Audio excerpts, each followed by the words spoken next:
அனைவருக்கும் வணக்கம். மீண்டும் தளத்திலிருந்து கார்த்திகேயன். இன்றைக்கு நாங்கள் பார்க்க இருக்கிற விஷயம் என்னன்னு சொன்னால், ஐசிடி ஃபீல்ட்ல ஐசிடி சர்வீஸ் என்றதுக்கான, அதாவது தகவல் தொழில்நுட்ப துறை சார்ந்த ஒரு அரசு நியமனத்தை பெற்றுக்கொள்ளக்கூடிய வாய்ப்பு உங்களுக்கு கிடைச்சிருக்கு. கிட்டத்தட்ட 555 காடர்களை பூர்த்தி செய்கிறதுக்காக, வெற்றிடங்களை நிரப்புறதுக்காக இந்த விண்ணப்ப படிவம் கோரப்பட்டிருக்கு.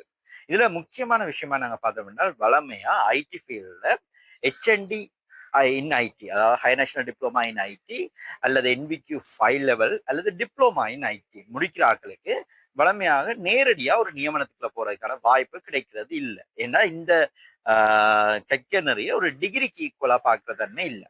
ஆனால் இந்த முறை உங்களுக்கு ஒரு வாய்ப்பு அமைஞ்சிருக்குது. நீங்கள் இந்த கற்கனரி தகமைகளை வச்சிருந்தாலே நீங்க ஒரு நிரந்தர அரசு நியமனத்துல போகக்கூடிய வாய்ப்பு. அப்ப உங்களுக்கு பாத்தீங்கன்னா இதுல உங்களுக்கு என்ன தகமை இருக்கணும்னு சொன்னா, ஓலவல்ல நீங்க தமிழ், ஆங்கிலம், கணித பாடத்துல சீதர சித்திகளோட 2க்கு மேற்படாத அமர்வுல நீங்க 6 பாடத்துல சித்தி அடைஞ்சிருக்கணும். 2வது விஷயம் பார்த்தோம்னு சொன்னா, உங்களோட பட்டப்படிப்பு, அப்படி இல்லை பட்டப்படிப்புன்னு சொல்ல முடியாது, ஒரு டிப்ளோமா, அதாவது நீங்க ஒன்று என்விக்யூ 5 லெவல் வரக்கூடிய ஒரு டிப்ளோமா கற்கனரிய பூர்த்தி செய்திருக்கணும். அப்படி இல்லைன்னா 1500 மணித்தியாலங்களுக்கு அதிகமான கற்கை காலத்தை கொண்ட ஒரு கற்கனரிய நீங்க பூர்த்தி செய்திருந்தீங்கன்னு சொன்னா நீங்க இதற்கு விண்ணப்பிக்க முடியும். இப்ப இந்த 1500 மணித்தியாலத்துக்கு அதிகமானன்றதுக்குள்ள என்னெல்லாம் வரும் என்று பார்த்தோம்னா, என்விக்யூ 4 கற்கனரி பொதுவாக வராது இதுக்குள்ள. என்றாலும் சில நேரங்கள்ல நீங்கள் கற்ற இடத்துல நீங்க ஒரு செக் பண்ணி பார்த்து கொள்ளுங்க, உங்களோட கற்கனரி நேரம் 1500 மணிக்காலங்களுக்கு கூட இருக்குதான்னு சொல்லி இருந்தா நீங்க அப்ளை பண்ணலாம். அடுத்தது என்விக்யூ 5 லெவல் வரும்.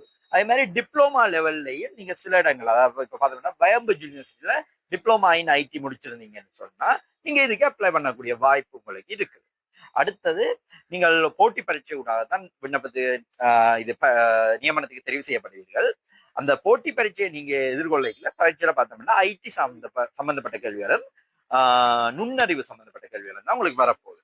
அப்ப இது ஒரு நல்ல சந்தர்ப்பம், நீங்க ஒரு நிரந்தர நியமனத்துக்குள்ள போறதுக்கான ஒரு வாய்ப்பு. அப்ப இதை எல்லாரும் பயன்படுத்திக் கொள்ளுங்கன்னு கேட்டுக்கிறோம். 18ல இருந்து 35 வயதுக்கு உட்பட்ட அனைவரும் அப்ளை பண்ணலாம். இதுக்கு ஆன்லைன், அதாவது நிகழ்நிலை விண்ணப்ப படிவம் தான் பூர்த்தி செய்யணும். பரீட்சை திணைக்களத்தின் வெப்சைட்ல போயிட்டு நீங்க பூர்த்தி செய்து கொள்ளலாம். அப்படி உங்களுக்கு அது தொடர்பான நாங்க செய்து தரணும் அல்லது ஆலோசனைகள் தேவைன்னா நீங்க என்னையோ தளத்தையோ தொடர்பு கொள்ள முடியும்.